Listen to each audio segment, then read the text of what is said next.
RFI Convida. Com a França de Emmanuel Macron à frente da presidência da União Europeia, qual o impacto para as relações do bloco com o Brasil? Esse é um dos temas da nossa conversa de hoje, do RFI Convida, com o sociólogo Demétrio Magnoli, conselheiro do SEBRE, o Centro Brasileiro de Relações Internacionais. Muito bom dia, Demétrio. Olá, bom dia, Elcio. Demétrio, desde o dia 1º de janeiro, vamos lembrar, a França preside, então, por um prazo de 6 meses, o Conselho da União Europeia, o que permite ao país comandar a agenda de discussões e negociações do bloco. De acordo com os objetivos que foram fixados pelo presidente Emmanuel Macron para essa presidência, pode-se esperar alguma coisa das relações entre a União Europeia e o Brasil, Demétrio? Pode-se esperar uma piora das relações, que já não são boas desde o início do governo Bolsonaro e que pioraram bastante, especificamente desde o momento em que Bolsonaro fez ataques a Macron, que foram respondidos pelo presidente francês, e particularmente a partir da crise ambiental, das queimadas na Amazônia, no Pantanal, que marcaram o cenário brasileiro no ano passado. Tudo isso fez com que a União Europeia em geral, e não só a França em particular, tivesse basicamente congelado o acordo entre Mercosul e União Europeia. O Parlamento Europeu decidiu que nessas condições o acordo não poderia ir à frente e a França exerceu um papel importante nessa decisão da União Europeia de engavetar o acordo com o Mercosul. Como a questão ambiental, a política ambiental do governo Bolsonaro no Brasil não vai mudar, o governo Bolsonaro deu uma sinalização falsa de mudança ao trocar o ministro do Meio Ambiente, afastando o Ricardo Salles, mas é uma sinalização puramente formal e que não engana ninguém, nem no Brasil, nem fora do Brasil. A política brasileira para o meio ambiente continua sendo uma política antiambiental, continua sendo uma política muito complacente em relação ao crime ambiental, e isso é o mínimo que se deve dizer dessa política, e isso tem um efeito grande nas relações com a União Europeia e, em particular, com a França. Então, me parece que, pelo menos até as eleições brasileiras e a instalação de um novo governo, coisa que só vai acontecer no dia 1º de janeiro de 2023, essas relações serão frígidas, né? Serão gélidas. Ainda há um outro aspecto a considerar nisso, que é a questão do negacionismo do governo Bolsonaro em relação à pandemia, que entra em contraste muito forte com a postura dos países europeus e da União Europeia sobre a pandemia. Vamos lembrar que a França tem adotado medidas cada vez mais intensas para superar a resistência vacinal no país, o passe vacinal e provavelmente logo uma obrigatoriedade da vacinação, que está sendo considerada seriamente na França, como já acontece na Áustria, como decisão e como já está sendo estudada na Alemanha, e tudo isso, embora não implique diretamente em nada nas relações com o Brasil, tendem a resfriar ainda mais aquilo que já está muito frio. Então, me parece que a presidência francesa da União Europeia piora uma situação já ruim, não é uma mudança qualitativa, mas é uma mudança quantitativa. do ponto de vista de grande parte da sociedade brasileira, no fundo, isso é positivo. Isso é positivo porque expressa a indignação internacional diante das políticas do governo brasileiro. Inclusive, Demetrio Maioli, uma das propostas que a França vai levar, voltando à questão do desmatamento, é justamente tentar mobilizar o bloco para impedir o comércio, né, de produtos que tenham origem ou que contribuam para o desmatamento, né? Você acha que, em função de todo esse contexto, pode ser levado à frente e, enfim, a França vai poder emplacar, digamos assim, essa proposta que deve atingir diretamente o Brasil? Acho que a França vai emplacar essa proposta. Vai emplacar essa proposta, em primeiro lugar, porque ela tem apoio dos parceiros, ou na maior parte dos parceiros da União Europeia.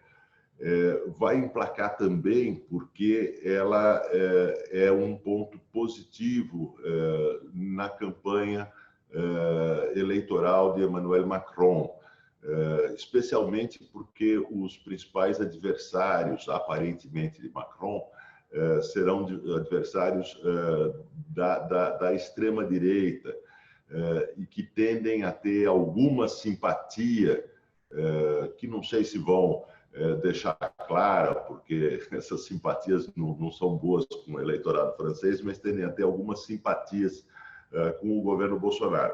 Então, motivações internas, eleitorais de Macron também jogam um peso nisso. E, finalmente, porque aqui no Brasil a questão do comércio de produtos agrícolas é uma questão que divide, e pouca gente entende isso, divide o agronegócio brasileiro. Há um setor do agronegócio brasileiro moderno que entende as realidades do mercado internacional e entende as restrições ambientais postas no mercado internacional e que teme ser vítima das ações do governo Bolsonaro e da sua leniência em relação ao crime ambiental. Então, aqui no Brasil, há um setor do agronegócio moderno que nada tem a ver com essas políticas e que lamenta essas políticas e que, de uma maneira um tanto subterrânea e cada vez menos subterrânea, se posiciona contra essas políticas. Então, ações como essas do governo francês acabam tendo um impacto na discussão interna no Brasil e acabam ajudando a erodir o apoio de setores empresariais, particularmente do agronegócio, em relação ao governo Bolsonaro. Demetrio, você comentou então da campanha francesa. Né? Você acha que, embora, né, sejam sempre assuntos muito locais, nacionais, né, que predominam durante uma campanha eleitoral para presidente, você acha que na questão externa, por exemplo, o Brasil pode, de uma certa forma, fazer parte um pouco dessa campanha, interferir internamente na campanha francesa, seja em questão do Macron, ou seja, pelos candidatos da extrema-direita também, que eventualmente possam sinalizar aí uma certa proximidade com o atual governo brasileiro? Veja, o Brasil é, obviamente, periférico numa campanha presidencial francesa, né? Mas, mesmo perifericamente, em função do lugar simbólico que ocupa o governo Bolsonaro e do lugar bastante importante que o Brasil ocupa na discussão ambiental, o Brasil tem uma posição importante na discussão ambiental desde a Conferência de 92, da ONU e daí para frente. Em função disso, Macron sabe que ele pode utilizar o seu conflito de visões de mundo, de visões de política com o governo Bolsonaro para esclarecer melhor certas posições suas. Então, no confronto com Bolsonaro, Macron deixa mais claro quem ele é e como ele se distingue dos seus adversários da extrema-direita. Então, nesse ponto, eu tenho certeza de que Macron fará um uso certamente periférico disso, porque o Brasil é periférico nessa discussão, mas fará um uso disso. Por outro lado, não me parece que os dois candidatos da extrema-direita na eleição francesa, quererão se envolver diretamente com Bolsonaro, porque é o mesmo que tocar em criptonita. Mesmo na América Latina, candidatos da direita e até da extrema-direita, vamos falar do CAST no Chile, procuraram manter distância de Bolsonaro, porque acham que isso lhes tira votos e não lhes dá votos nas suas sociedades nacionais. E, por fim, Bolsonaro terá a tendência, porque essa tendência é inata a ele, Bolsonaro terá a tendência de expressar simpatia ou apoio a um dos candidatos à extrema-direita, especialmente se um deles for ao segundo turno, como se imagina, disputar a presidência com Macron. E, nesse caso, ele criará um constrangimento extra para esse candidato. Demétrio, voltando à questão da presidência francesa da União Europeia, há muitos pontos aí considerados prioritários por Paris, né? Um deles diz respeito à questão da crise dos migrantes e outro também com relação à transição energética, que é um assunto aí bastante delicado aqui no bloco, né? Quais assuntos aí que você percebe que podem criar conflitos e que pode ter alguma repercussão aí no bloco de uma maneira geral? Você que conhece bastante a União Europeia, já escreveu um livro, né, sobre esse bloco, né? O que você acha que dentro dessas prioridades da França podem aí causar conflito ou podem avançar em questões consideradas fundamentais aqui para o bloco no momento? Veja, a União Europeia está diante de algumas encruzilhadas fundamentais, né? Uma encruzilhada fundamental que você não mencionou é a questão da crise na Ucrânia. A França assume a presidência do bloco exatamente no momento em que essa crise atinge mais um ponto de clímax. A Rússia vem exigindo uma garantia da OTAN de que a Ucrânia jamais entrará na OTAN como base mínima para um acordo sobre isso. A OTAN e os Estados Unidos parecem indisponíveis para discutir isso porque argumentam que isso feriria a soberania da Ucrânia.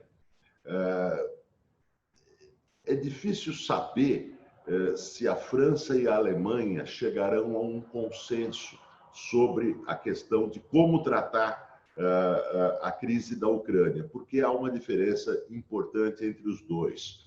A Alemanha persegue, e quando eu digo Alemanha, eu digo o governo anterior de Merkel e o governo atual de Olaf Scholz, que não se distinguem nesse aspecto.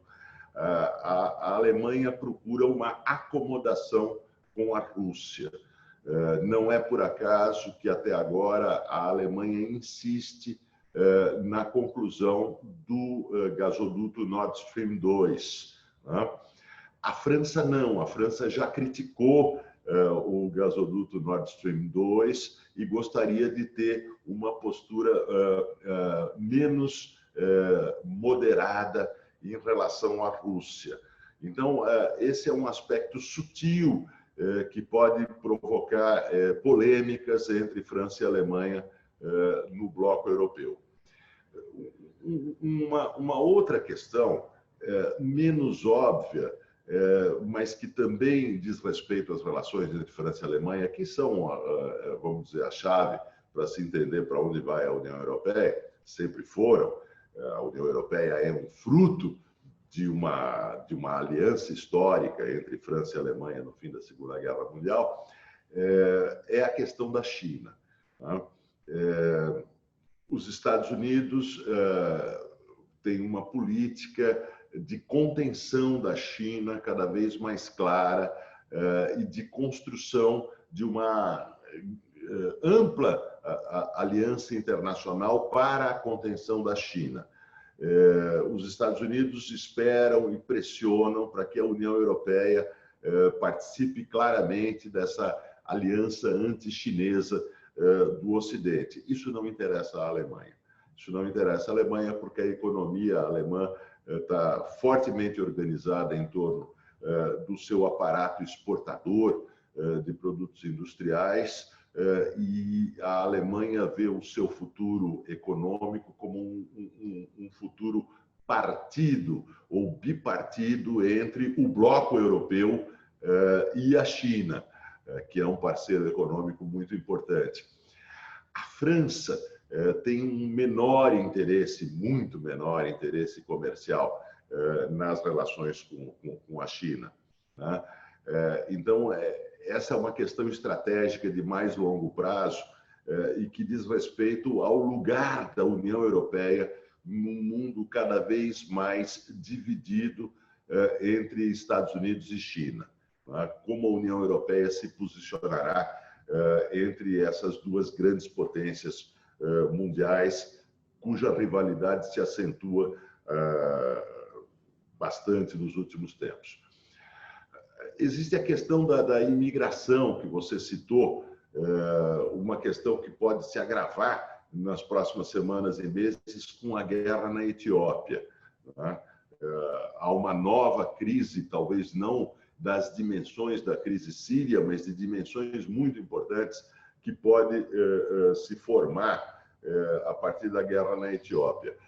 Mas, nesse ponto, a França expressa a posição média da União Europeia. E a posição média da União Europeia é construir uma fortaleza fortemente resguardada pela sua agência de controle de fronteiras.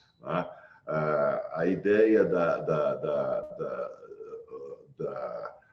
da contenção da imigração se tornou uma ideia unificadora dos partidos tradicionais na Europa, sejam eles partidos de centro-direita ou de centro-esquerda. Em grande parte, isso se deve ao temor que esses partidos têm do crescimento da direita populista, xenófoba, na União Europeia. E na França esse temor é óbvio. Você vai ter as eleições e há dois candidatos que praticamente repetem a música de Viktor Orbán sobre o risco que os imigrantes causariam à civilização europeia, né? Então, um discurso bastante conservador da direita populista dá o tom para as políticas de mainstream dos governos europeus e da França também. Nesse ponto, não há conflito interno e acho que a França vai continuar nessas mesmas políticas, né? Finalmente, há a questão, a novela interminável do Brexit e das suas derivações. Nós temos aí uma nova microcrise do Brexit, que é a questão da Irlanda. O Reino Unido tenta modificar o acordo feito com a União Europeia sobre as fronteiras irlandesas, sobre os controles de fronteira entre o Reino Unido e a Irlanda do Norte. Na verdade, o que se criou foi uma alfândega e quase uma fronteira política dentro do Reino Unido, o que é um problema óbvio para o Reino Unido. E a União Europeia já não aceita mais as tentativas do Reino Unido de alterar as suas relações com a União Europeia. A França vai ter que, na sua presidência, encarar também esse problema e conseguir algum tipo de acordo com a Alemanha em como tratar isso. Aí as coisas são complexas, talvez sejam complexas demais para uma conversa tão rápida, mas indicando rapidamente. Do ponto de vista da Alemanha, interessa especialmente a manutenção de regras comerciais que não interfiram nos intercâmbios com o Reino Unido. Do ponto de vista da França, interessa a manutenção de relações estáveis com o Reino Unido em função da colaboração entre França e Reino Unido no campo da segurança. Os dois são potências nucleares e há uma série de cooperação, há uma intensa cooperação no campo da segurança. Então, no fundo, França e Alemanha tendem a tentar acomodar as exigências britânicas de alguma forma. Não é fácil, é difícil, porque as exigências britânicas são quase sempre maximalistas em relação a essa questão. Mas é um outro ponto de crise possível nos próximos meses. Existe aí, durante a presidência francesa, um cabo de guerra já anunciado entre França e Alemanha, que é a questão da classificação como alternativas verdes temporárias das usinas termoelétricas a gás natural e das usinas nucleares. A Comissão Europeia anunciou que as duas vão ser classificadas como alternativas verdes temporárias até 2030 e 2040, numa tentativa de conciliar os interesses da França com os interesses da Alemanha. O interesse da França é que a energia nuclear seja considerada uma energia verde, não só temporária, seja considerada, de modo geral, uma energia verde. E esse interesse francês tem a ver com a posição estratégica de longo prazo da França, que montou uma matriz energética baseada na energia nuclear. Uma matriz energética que, diga-se de passagem, não emite gases de estufa. A produção de eletricidade por meio de centrais nucleares não emite gases de estufa. O problema dos verdes com a energia nuclear está em outro lugar, estaria na segurança e nos dejetos das usinas nucleares. Por outro lado, a Alemanha desistiu da energia nuclear e vem desligando, aposentando as suas centrais nucleares.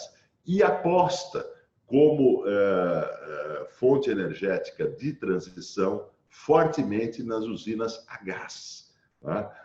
Isso tem a ver com os fornecimentos de gás, inclusive da Rússia para a Alemanha, com o Nord Stream 2, etc. Essa posição alemã é um tanto paradoxal, e o que Paris diz é que, bom, usinas elétricas a gás, mesmo menos poluentes que as usinas a carvão ou a diesel, são poluentes, elas emitem gases de estufa, enquanto que centrais nucleares não emitem gases de estufa. A crítica francesa é correta, porém, do ponto de vista político, os partidos verdes não admitem a energia nuclear, especialmente depois de Fukushima. Antes de Fukushima havia uma discussão dentro do movimento verde que praticamente se extinguiu. Né? Na minha opinião, lamentavelmente se extinguiu, porque é uma discussão útil, né? Mas na prática se extinguiu. E o Partido Verde é o principal parceiro secundário da coalizão de 3 partidos alemães, né? O Partido Social Democrata é o partido majoritário, o segundo partido é o Partido Verde e o terceiro são os liberais democratas. E o Partido Verde não abre mão da sua oposição às centrais nucleares. Então, essa questão é uma questão de conflito muito clara entre França e Alemanha e, em geral, dentro da União Europeia. Né? Como a União Europeia ocupa o lugar mais importante no mundo do ponto de vista da discussão da transição energética, a União Europeia está na liderança dessa discussão, bem à frente dos Estados Unidos. Essa discussão interessa ao mundo inteiro, e não apenas à União Europeia. Muito obrigado, então, Demétrio Magnoli, pela entrevista ao RFI Convida. Demétrio, que é sociólogo e conselheiro do Centro Brasileiro de Relações Internacionais. Muito obrigado pela entrevista.